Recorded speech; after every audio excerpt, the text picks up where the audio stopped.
너도 나도 키 180을 부르짖는 요즘 1cm가 아쉬운 분들 참 많으실 텐데요. 여러분에게 숨겨진 키가 있다면 당신의 숨은 키를 판도사에서 찾아드립니다.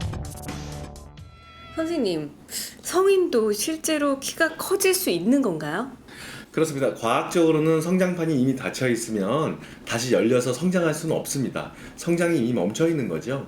하지만 성장 이후에 점점점 우리 몸은 퇴행이 되게 돼 있습니다. 성장 곡선을 보면 영유아 때 이후 키 성장이 왕성한 시기는 10대 청소년기인데요.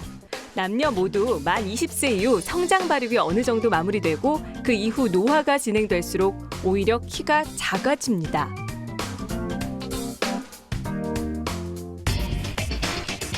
그렇기 때문에 성장이 멈춘 성인들은 자세를 어떻게 관리하느냐에 따라 키가 유지될 수도 더 작아질 수도 있는 건데요. 자세가 안 좋아서 이렇게 옆으로 숙여지기만 해도 휘어지기만 하더라도 2 내지 3cm 또는 5cm까지도 줄어들게 되고요. 네.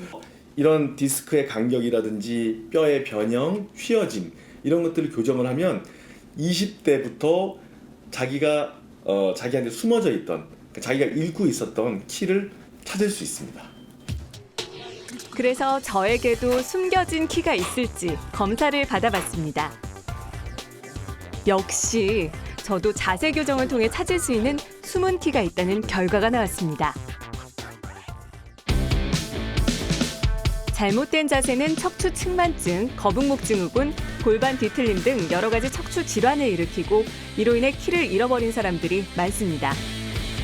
실제로 척추 측만증의 약 25%가 30대 이하의 젊은이며 자세 불균형이 원인입니다. 자, 이런 분들을 위해서 집에서 할 수 있는 자세 교정 운동을 직접 배워봤는데요. 예, 그 혼자서 하실 수 있는 자가 스트레칭 방법은 앞쪽을 왼발을 앞으로 두시고 그리고 오른발을 어깨 넓이 상태로 뒤로 넓혀주시고요. 판도사에서 전해드리는 운동으로 잃어버린 키 찾는 방법. 한쪽 다리는 90도 각도로, 다른 쪽은 무릎이 땅에 닿지 않도록 유지하는 이 자세가 포인트. 양손을 허리에 올리고 상체를 곧게 핀 상태에서 한쪽 무릎을 천천히 구부려줍니다. 이때 골반이 옆으로 돌아가지 않도록 하는 것이 가장 중요한데요. 자세를 바로잡기 위해 하는 스트레칭. 일주일에 얼마나 하면 될까요? 예, 뭐 어떤 근력 운동을 하시는 게 아니기 때문에 주 3회, 주 5회 이렇게 정해진 것보다는요. 스트레칭 같은 경우에는 매일 해주시는 것도 전혀 문제가 안 되기 때문에요.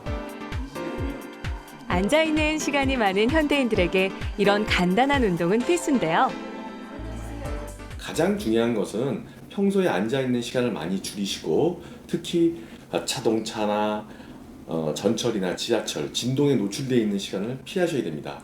가벼운 발걸음으로 계속 걸으시고 스트레칭 하시고 최근에는 필라테스나 요가 또는 수영 이런 운동을 지속적으로 하셔가지고 근골격계가 더 이상 퇴행이 되지 않게 예방하는 것이 가장 중요하겠습니다. 만병의 근원을 뿌리 뽑기 위해서라도 바른 자세는 필수. 평소 스트레칭을 생활화하는 것만으로도 척추 질환을 예방하는 것은 물론 여러분의 숨은 키도 찾을 수 있다는 것 잊지 마세요.